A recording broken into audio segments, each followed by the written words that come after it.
या ठिकाणी थेट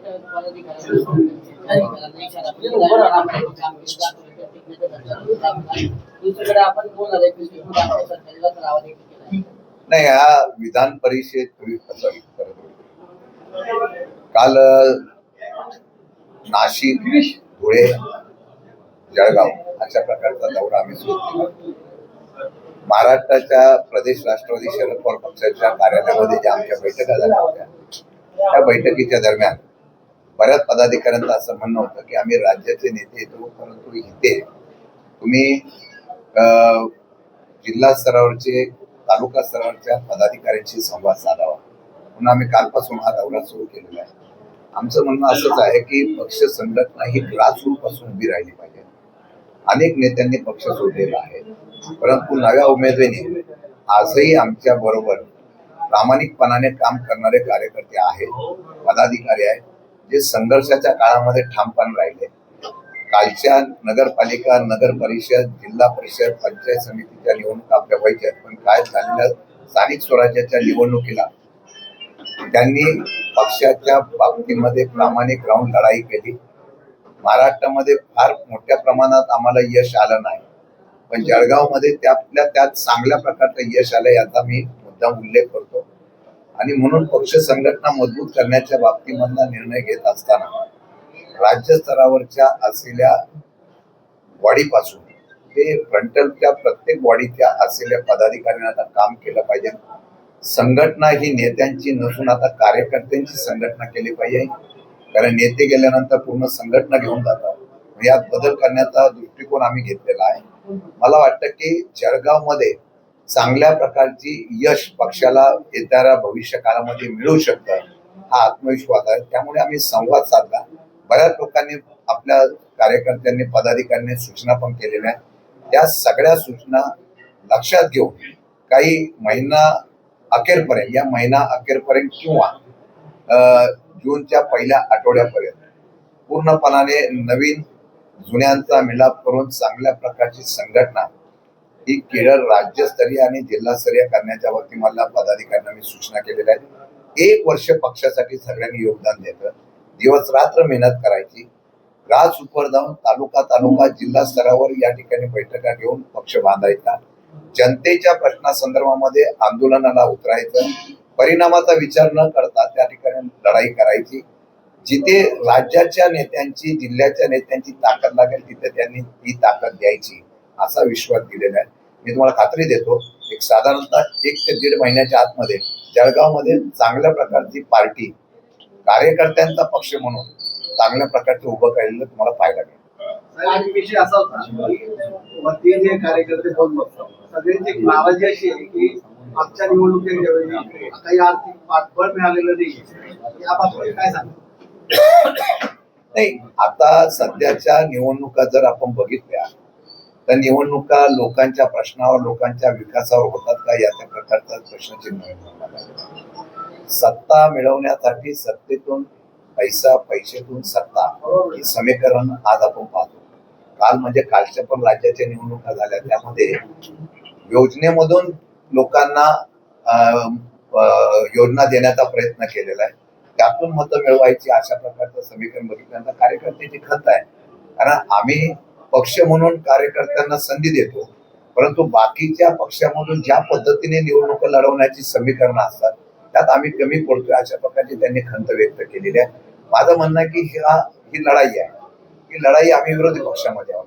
ही लढाई करत असताना चांगल्या प्रकारचं लोकांमध्ये भावना जर निर्माण झाली, मग आमचा एक उपनगराध्यक्ष निवडून आला, त्यांच्यासमोर पुन्हा पूर्ण ताकद लावली होती, पण गेल्या अनेक वर्षापासून त्यांनी जनतेसाठी जे काम केलं होतं, सर्वच पक्षाच्या कार्यकर्त्यांनी, पदाधिकारी त्यांना जनते निवडून दिला, हा इतिहास जळगावमध्ये पाहिलेला आहे.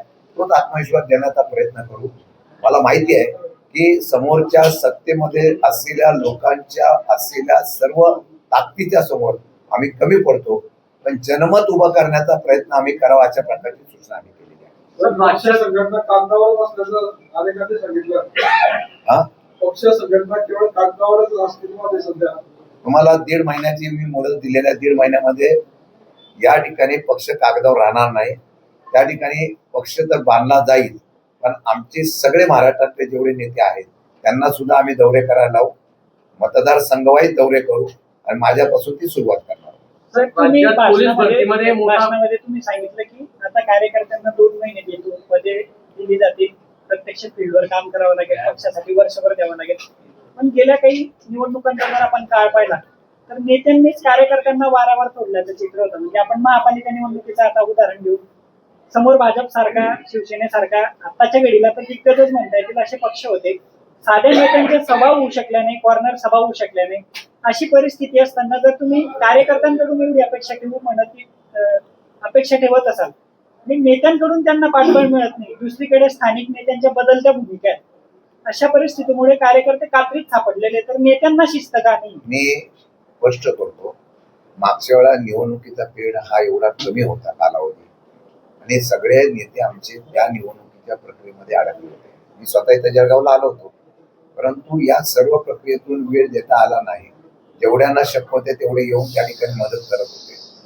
आता मी तुम्हाला परत सांगतो की कुठलीही स्थानिक पातळीवर कुठल्याही प्रकारचा निर्णय प्रक्रिया घेण्याचे अधिकार आता राहणार नाही, निर्णय बदलण्याचे अधिकार राहणार नाही. राज्य स्तरावर जे काही निर्णय होतील किंवा निर्णय त्या बाबतीमध्ये काय करायचा हा निर्णय होईल त्याची अंमलबजावणी करण्याचा प्रयत्न हा जिल्हा स्तरावर केला जाईल. स्वतंत्रपणाने निर्णय घेण्याचे अधिकार राहणार नाही हे स्पष्ट करतो. तुम्ही म्हणता त्याप्रमाणे वस्तुस्थिती आहे की मागच्या वेळेला आम्ही थोडस या असलेल्या प्रक्रियेमध्ये कमी पडलो तर कमी पडलो आहे, ते कबूल करायला पाहिजे. फक्त ते पुढे कशा पद्धतीने आपल्याला दुरुस्त करता येईल म्हणूनच आत्ताच आम्हाला कुठल्या निवडणुका लढवायच्या याच्याबद्दलचा अहवाल तयार करायला मी लावलेला आहे आणि तो अहवाल तयार झाला की मग आम्ही त्याप्रमाणे त्या असलेल्या कार्यकर्त्यांना ताकद देण्याचा प्रयत्न करू. परंतु एक आहे की सत्तेमध्ये असलेल्या लोकांची, तुम्हाला पण माहिती आहे, तुम्ही उघड फक्त बोलत नाही, की निवडून येण्याची जी काय त्यांची स्ट्रॅटर्जी आहे ती स्ट्रॅटर्जी ही आम्ही त्या ठिकाणी फार मोठ्या प्रमाणात प्रयत्न केला तरी यशस्वी होऊ शकणार हे मला पण माहिती आहे. परंतु तरी सुद्धा आमचा कार्यकर्ता सक्षमतेने लढण्यासाठी आजही तयार आहे. विशेषतः आज जर बघितलं असेल अनेक लोकांनी पद घेतलेला आहे. याचा अर्थ असा आहे लोकशाही टिकवण्यासाठी आम्ही लढतोय, याला पाठिंबा आमचा कार्यकर्ते देतोय, त्याला भविष्यात ताकद देण्याची जबाबदारी आमची राहील. सर, महापालिका निवडणुकीपूर्वी प्रेस झाली होती आणि स्वबळाची घोषणा झाली होती. त्यावेळेस असं वाटलं होतं की संपूर्ण तयारी झालेली राष्ट्रवादीची स्वबळाचा नारा वगैरे आहे. पण इलेक्शन मध्ये मात्र तसं काही दिसलं नाही, पूर्ण उमेदवार करण्यात आले नाही. मग ही स्वबळाची काही असेल किंवा म्हणजे काही मॅनेज प्रकार होता की काय होतं, कोणाला ताकद द्यायची होती? नाही, महानगरपालिका, महापालिका, नगरपालिका, नगरपंचायतीच्या वेळेला राज्य स्तरावर आमची स्वर्गवासी अजितदादा पवार यांच्या बरोबर आमची चर्चा चालू होती. महाविकास आघाडी म्हणून आमची चर्चा चालू होती. त्या ठिकाणी काही पॉलिसी निर्णय घेतल्यामुळे तो जो गोंधळ झाला त्याचा आम्हाला निश्चितपणाने फटका पडला हे मान्य करावं लागेल. कार्यकर्त्यांची भावना होती की आपण काही हो पण कार्यकर्त्याला संधी द्यावी आणि त्या कार्यकर्त्याला संधी दिली तर तो कार्यकर्ता उभा राहील आणि तो पक्षाची प्रामाणिक राहील. परंतु त्या असल्या सगळ्या त्या राजकीय परिस्थितीनुसार आम्ही काही जुळण्या करण्यासाठी किंवा आघाडी करण्यासाठी पुढे पावले घेतली होती. त्याच्या बाबतीमध्ये परत आता सांगतो की ज्या वेळा वरच्या लेवलवर आघाडी होते तेव्हा जिल्हा स्तरावर त्याची अंमलबजावणी केली जाते का याचा अभ्यास करणं आमचं गरजेचं आहे. मला वाटतं की राज्याच्या आमच्या महाविकास आघाडीच्या प्रमुख नेत्यांशी आम्ही बसणार आहोत की नंतर आम्ही निवडणुका झाल्यानंतर जी धावपळ करतो त्या अगोदरच त्याच्या संदर्भातली सुधारणा घेऊन एक वाक्यता आणण्याचा प्रयत्न करणं गरजेचं आहे.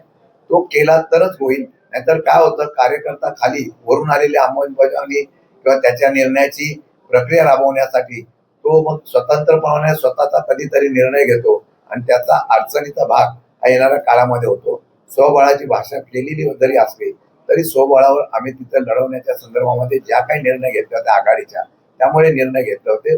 बाकी येणाऱ्या काळामध्ये आज मी कार्यकर्त्यांना सांगितलंय आपल्याला ज्या निवडणुका लढवायच्या आहेत त्या आपण लढवायच्या, तिथं तडजोड करायची नसेल 100%च निवडून येणार असणार आणि तो चान्स असेल तिथं बाकी आम्ही कुठली आता याच्या पुढे तडजोड करणार नाही. आपल्या पक्षातले काही बडे चेहरे जे आहेत ते इतर पक्षांच्या संपर्कात असल्याच्या बातम्या, आपल्या पक्षातले काही बडे चेहरे आहेत, बडे नेत्यांची नावं आहेत ते दुसऱ्या पक्षाच्या संपर्कात असल्याची बातमी, त्या संदर्भात काही तुम्ही चर्चा विचार विनिमय झालाय का? त्या पक्षाची भूक किती मलाच कळत नाही. त्यांच्या पक्षामध्ये कार्यकर्ते आहेत ना, त्यांना कधी संधी देणार आहेत का नाही. का दुसऱ्या पक्षाची लोक घ्यायची, नेते घ्यायचे आणि आपला पक्ष वाढवायचा आणि देश काबीज केला म्हणून सांगायचा हा फुगा आहे. ज्यावेळेला बदल होतो ना त्यावेळेला ते सगळे जसे हा काटावून तिथे उडी मारणार आहेत ते लगेच काट बदलायला लगेच तयार होतील. मला वाटतं की आम्ही हीच काळजी घेऊ की आता जो आमच्यावर राहणार आहे तो भले कार्यकर्ता आणि नेता म्हणून आहे, त्याला ताकद देण्याचा प्रयत्न करू. मला माहित नाही की कोण आता दुसऱ्या पक्षामध्ये जाण्यासाठी आमचा कोण नेता आहे. मला वाटतं की आमच्याकडे आहे बसलेले आमचे फक्त एवढेच नेते राहिलेले आहेत, मोठा नेताच कोण नाहीये. आता ह्याच लोकांना मोठं करण्याचा प्रयत्न आम्ही करू आणि जे पक्षाची प्रामाणिक राहतील अशा लोकांना ताकद देऊ. साहेब, राज्यात असं आहे की आपल्याकडे आपल्या एकमेव नगराध्यक्ष आहेत, त्या पत्र झालेले आहे. त्यांनी थेट आरोप लावला